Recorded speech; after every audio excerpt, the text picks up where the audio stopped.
তালতলীতে ঘেরের বাঁধ কেটে মাছ লুট ও বসতবাড়িতে হামলার অভিযোগ।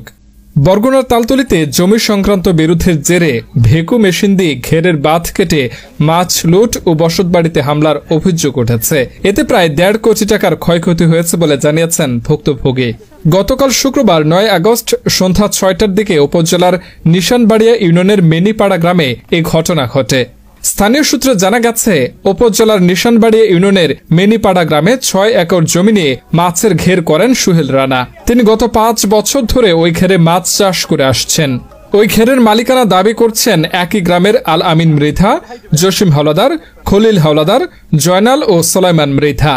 হঠাৎ গতকাল সন্ধ্যায় ওই জমি দখলে নেওয়ার জন্য দুটি ভেকু মেশিন দিয়ে ঘেরের বাঁধ কেটে ও সরকারি রাস্তায় নির্মিত একটি কালভার্ট ভেঙে দিয়ে প্রায় ১০০ মণ মাছ লুট করে নিয়ে যায় এবং বসতবাড়িতে হামলা চালায়।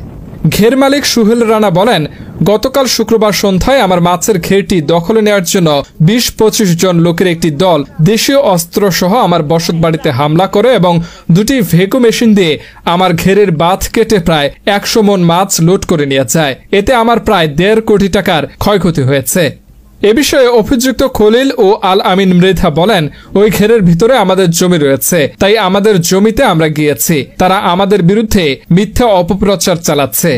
তালতলী উপজেলা নির্বাহী কর্মকর্তা ইউএনও সিফাত আনোয়ার তুম্পা বলেন, গতকাল খবর পেয়ে ঘটনাস্থল পরিদর্শন করেছি। এ সময় ঘের কাটার কাজে ব্যবহৃত দুটি ভেকু মেশিন জব্দ করেছি। আইন শৃঙ্খলা পরিস্থিতি স্বাভাবিক হলে পরবর্তী ব্যবস্থা নেওয়া হবে। গতকালকে আমরা খবর পাওয়ার সাপেক্ষে ওখানে গিয়েছি।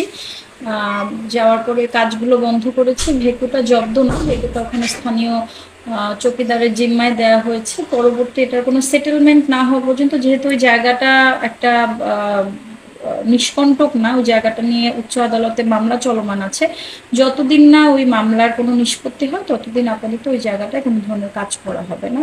আইন শৃঙ্খলা পরিস্থিতি ঠিক রাখার জন্য আমরা ওখানে গিয়েছিলাম।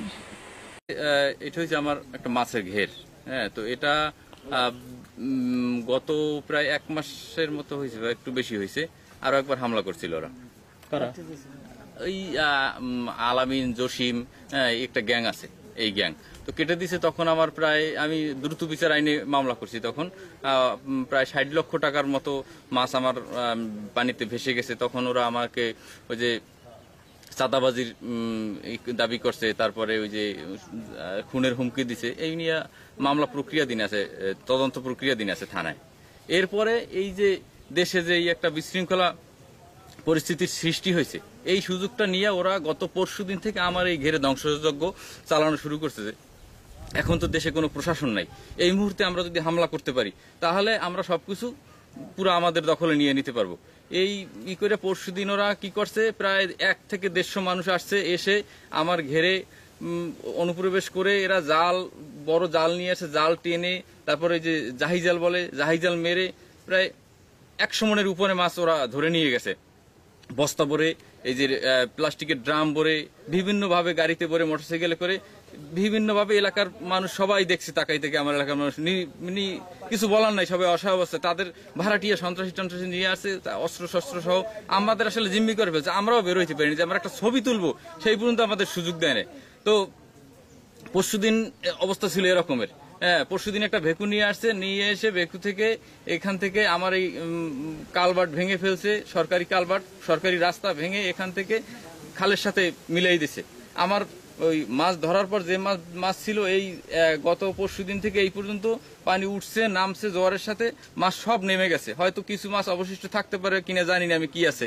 হ্যাঁ, তো আমার প্রায় ১ কোটি ১.৫ কোটি টাকার মাছ এখান থেকে পানিতে ভেসে গেছে। হ্যাঁ, আর ওরা নিয়ে গেছে আমার মনে হয় যে ১০০ মণের উপরে, যেভাবে নিচে বস্তা ভর্তি, ড্রাম ভর্তি, ব্যারেল ভর্তি, যে যেভাবে পারছে ওইভাবে নিয়ে উধাও হয়ে গেছে। টোটাল কত টাকার ক্ষতিগ্রস্ত হয়েছে? আরো আমার হয়েছে, পরশুদিন আমার এই যে ঘেরের ভিতরে একটা ঘর আছে, সেই ঘরটা ওরা ভেঙে ফেলছে পুরা। ভেঙে ওখানে সিসি ক্যামেরার একটা ছিল, সেট আপ ছিল, ৮টা সিসি ক্যামেরার একটা সেট আপ। সেই সিসি ক্যামেরায় আমার প্রায় ৬৫,০০০ টাকা খরচ হয়েছে আমি সেই ক্যামেরা সেট আপ বসাইতে। এরপরে পুরা ঘেরে ইলেকট্রিক লাইন ছিল, ইলেকট্রিক লাইন দিয়ে বাতির ব্যবস্থা করা ছিল, সেই পুরাটা ধ্বংস করে সেগুলো সব লুটপাট করে নিয়ে গেছে। এই সিসি ক্যামেরা, এই কেবল, বড় বড় ওই যে ৪০০ ওয়াট ৫০০ ওয়াটের এলইডি লাইট, বড় বড় একটা হ্যালোজেন লাইট। হ্যাঁ, তারপর সোলার সিস্টেম ছিল, সবগুলা তারা লুটপাট করে নিয়ে গেছে, আমার ঘরটা ভেঙে ফেলে ওখানে ফালাই দিয়া। কত টাকার ক্ষতিগ্রস্ত হয়েছেন?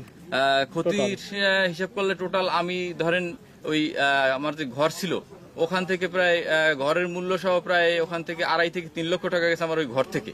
হ্যাঁ, প্লাস হয়েছে গিয়া আমার 100 মন মাছ ওরা আনুমানিক যদি ধরে নিয়ে যায়, তাতে 100 মনের মাছের দাম হিসাব করলে বাজার দরে যে রেট আসে সেটা, তারপরে এই মাছ যেটা ভেসে গেছে, আমার মনে হয় আমার ঘেরে অবশিষ্ট মাছ আর তেমন নেই, প্রায় 1 কোটি থেকে 1.5 কোটি টাকার মাছ ভেসে গেছে। ওই 2 মাথা কেটে দিছে, ওই মাথা এবং এই মাথা। টোটাল আপনি ক্ষতিগ্রস্ত কত টাকা রয়েছেন?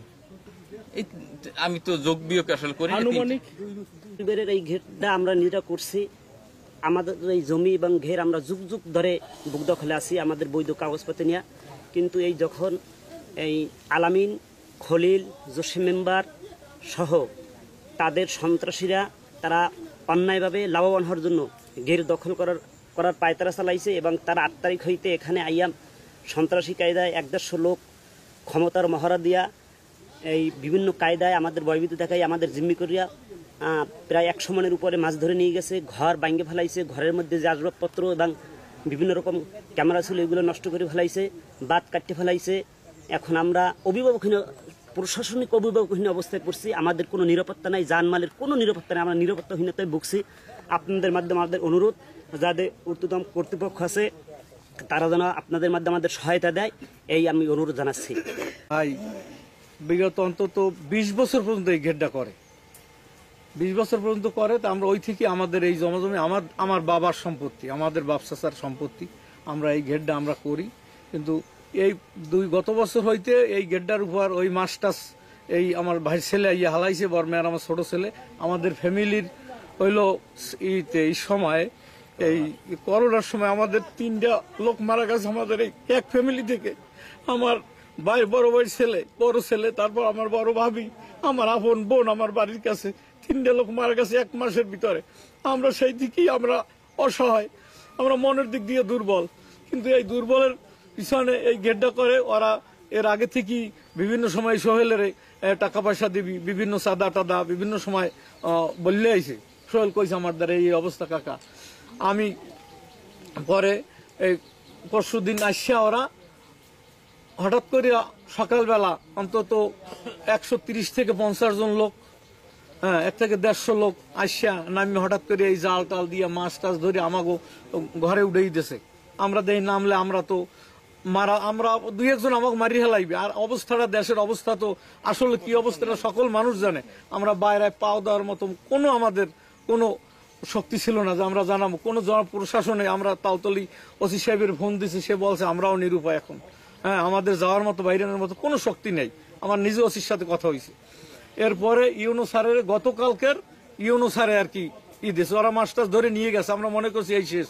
কিন্তু গতকালকের বেকু আন্যা 3টার পরে, এই 3টার পর 4টার দিকে বেকু বাজছে আর রাত্র প্রায় 9টা থেকে 10টা পর্যন্ত এই বেকুতে কাজ করছে। পরে আমার ওই ভাই ছেলে সোহেল ও ইউনো স্যারের লাগে ফোন ধরে, ইউনো স্যারে আরো একবার ফোন ধরছে এই জসিমের এই আলামিনের, বলছে যে তোমরা এই ঘেরের দ্বারে যাই না, এই ঘেরটা কাটবা না। আমরা যখন বলছি যে স্যার আসে, কিন্তু তার কথা শোনে নাই। এই ওরা আন্যা এরপরে এই ঘের কাটি 4-5 ঘন্টা কাজ করছে, প্রায় 400 ফুট 500 ফুট জায়গা আমার ঘেরের কাটি ফেলাইছে। এরপরে ইউনো স্যারের আবার কান্দল লইছে আমার ছেলে, ওই আমার ভাই ছেলে ফোন ধরছে, পর এই বলছে যে তুমি আমার লোকের সাথে আমি আসতেছি। এই পরে তাদের আমসার বাহিনী নিয়ে সে আসছে, সে নিজে দাঁড়াই রয়েছে ওই পাশে, কিন্তু তাদেরকে পাঠাইছে।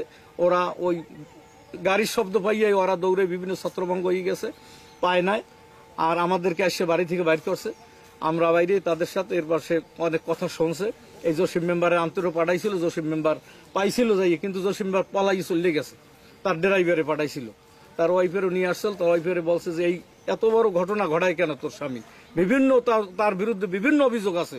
বিভিন্ন সময় ইউনূস সরকার আপনারা জিজ্ঞাইলেও জানতে পারবেন, কয় যে তোর বিরুদ্ধে 10টা কমপ্লেন আছে, তুই বিভিন্ন জায়গায় ভাঙচুর, বিভিন্ন জায়গায় তোর ছেলে আছে একটা বড় সন্ত্রাসী, তার বিরুদ্ধে মামলা আছে মানে 10টা এখনো।